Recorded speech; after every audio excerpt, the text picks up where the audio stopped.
Hello, fellow Hylians. Welcome to High Force. I'm going to be talking to you about the obvious upcoming game. People have a lot of theories about this game. I guarantee you, I got some that you never heard before. This video is going to be short and sweet, not like how some people like to drag out their videos 15 minutes long, so don't expect anything lengthy here. Now, people have been contemplating what Tears of the Kingdom means. In Skyward Sword, it's the spirit vessel, and you fill it with sacred tears. In Twilight Princess, it's the vessel of light, and you fill it with tears of light.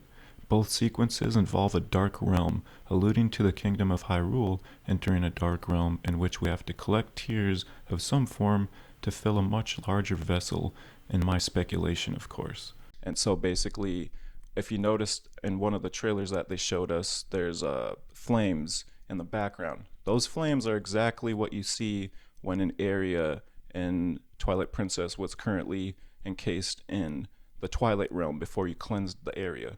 You'll see people are flames before put on your senses and see them as people. So what's going on here is the whole world is probably going to be encased in the Twilight Realm, and that's where I get into things a little deeper here.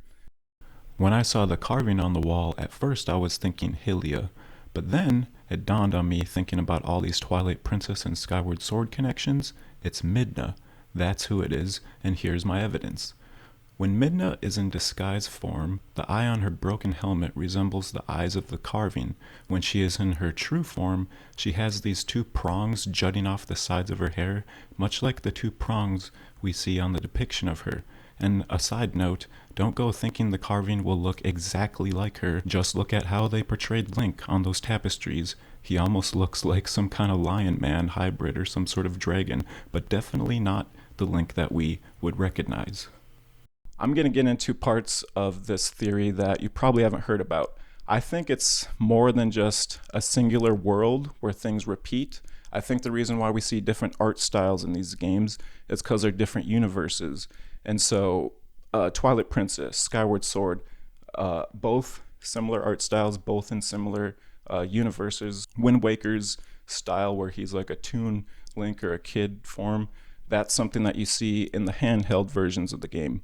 Something else you see in handheld versions like Game Boy Advance versions or top-down versions on the NES is you'll see in some of those titles Mario figures come into play, which lends me to believe it's not even just a Zelda universe where there's multiple universes going on, just Nintendo in general, and they're trying to create this whole Nintendo universe here, and it's they kind of intersect a little bit, because you'll see the Chomp Chomp in Link's Awakening as a dog that someone owns, things like that. Like, this is clear that they're showing that this is just all one big universe, and so there's not a timeline in one single universe. There's multiple different Zelda universes, what I think. So people have been focusing a lot on the fuse ability in this game, where the creators have shown that you can take a stick and fuse it to a rock or a mushroom or anything you could think of, really, and create all these different various effects and unique tools and weapons that you could use in the game.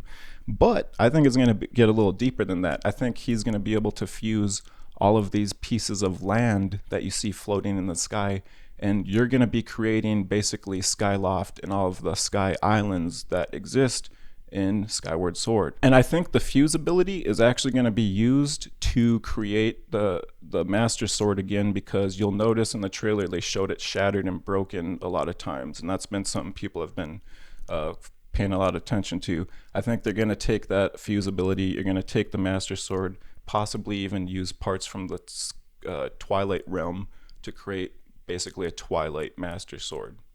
Would be pretty cool. One more thing I'd like to add is evidence for the universe explanation, or at least given, this can go either way. It could be evidence towards timeline or universe, but you'll notice in some games you'll have enemy types that will appear in this other game, and then this game will have certain enemy types that appear in this game.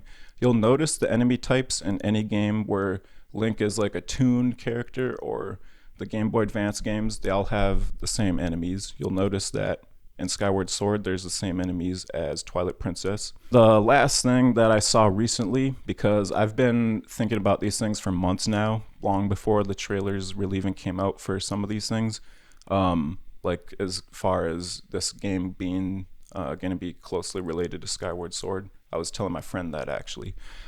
Anyway, uh, when they showed the new enemies that they got in the game, those look exactly like the little robot dudes that help you in Skyward Sword. So even more evidence that these events in this upcoming game are leading into that one. So it's definitely 100% a timeline loop.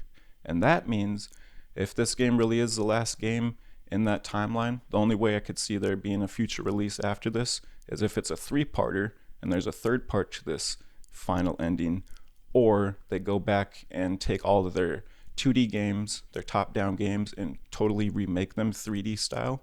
Then they could probably continue the series. Other than that, they're really setting themselves up for this to be the final game. So better enjoy it, guys. And I think with all that being said, I think that pretty much sums up what I think all this game encompasses and what you're going to expect. So let's see if I'm correct. If you have any additional thoughts to any of this that I forgot to mention, leave them in the comments below. I may or may not continue making Zelda content since this may or may not be the last game. But if it is not, then I will probably be making a lot more Zelda content. But if it is, then I'll probably just continue on doing my random shit. Alright guys, see ya. Doesn't make any sense. Is the cat doing something back there?